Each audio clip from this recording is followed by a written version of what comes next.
विधायक, सांसद, मुख्यमंत्री तक लेवल तक पहुंचाया गया। क्या ये मुख्यमंत्री बने तब इन्होंने एसटी, एससी, ओबीसी के वर्ग के एक भी आदमी को विधायक बनाया?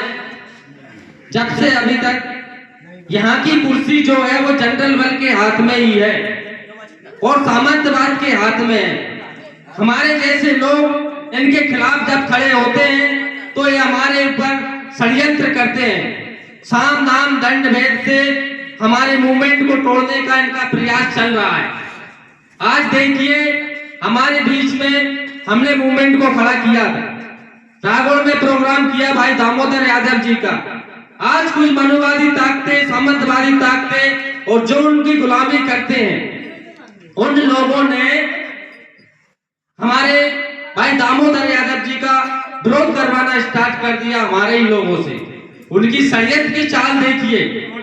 और जब विरोध करने में हमारा संगठन नहीं टूटा तो हमारे लोगों को वो खरीदने लग गए, हमारे लोगों को खरीदने लग गए, हमारे लोगों को तोड़ने लग गए। हमारा कमजोर वर्ग है आर्थिक रूप से, इसलिए उनको खरीदा जा रहा है।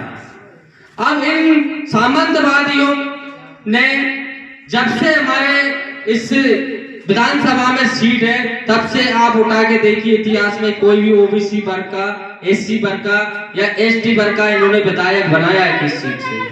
हमने इनको मुख्यमंत्री बनाया एसटी, एससी, ओबीसी वर्ग ने।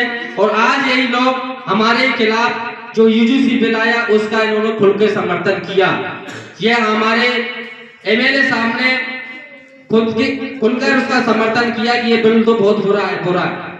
तो हमें इस सामंतवादी को यहाँ से उखाड़ के फेंकना है।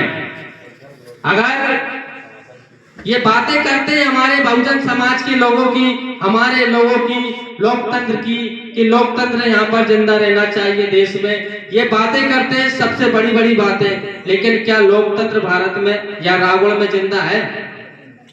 अगर रागोड़ में जिंदा होता तो जनसंख्या के हिसाब से उनको हिस्सेदारी रागोड़ की विधानसभा में मिलती। अगर रागोड़ की विधानसभा में जनसंख्या के हिसाब से हिस्सेदारी नहीं मिल रही तो यहाँ लोकतंत्र नहीं है, यहाँ सामंतवाद का तंत्र चल रहा है। तो इस तंत्र को खत्म करने के लिए भीम आर्मी ने आगाज मुगल बजा दिया है कि अब भीम आर्मी के लोग नीला गमछा डालकर बाबा साहब अम्बेडकर का संविधान हाथ में लेकर तुमसे सवाल करेंगे और तुमसे हमारा हक अधिकार छीन के लेंगे। और बात रही दामोदर यादव ने जो रागोड़ में बोला है कि आज से राजा का बेटा हो चाहे वाल्मीकि समाज का बेटा हो, सबको सम्मान मिलना चाहिए। क्या यह बात दामोदर यादव ने गलत बोली है? क्या यह लोकतंत्र के खिलाफ बोला है?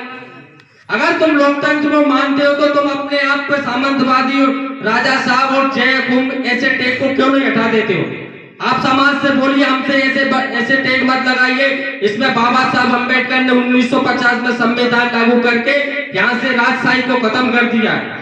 राजशाही को खत्म करके जनता की सरकार, जनता का शासन यहाँ पर लागू कर दिया है।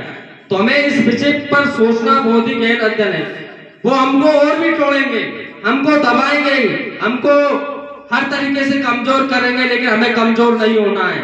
यह हमारा बाबा साहब अम्बेडकर का मिशन मूवमेंट है, ये हमारे तथागत गौतम बुद्ध का मिशन है, ये हमारे महात्मा ज्योतिबा फूले का मिशन है, सावित्री बाई फूले का मिशन है, और ये मान्यवर कांशीराम साहब का और आज चंद्रशेखर के रूप में हमारे जो क्रांतिकारी साथी आज संघर्ष कर रहा है।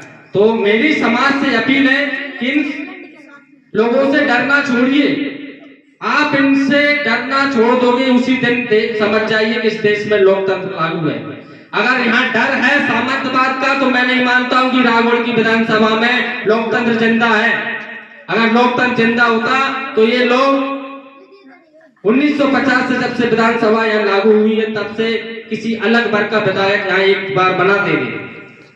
ये मुख्यमंत्री बने, इन्होंने इन्हीं की समाज का मूल सिंह दादाभाई के रूप में विधायक बनाया। क्या और समाज में आदमी नहीं थे? क्या और समाज में ने तुम्हें वोट नहीं दिया? वोट ये 85% का लेकर खुद अपना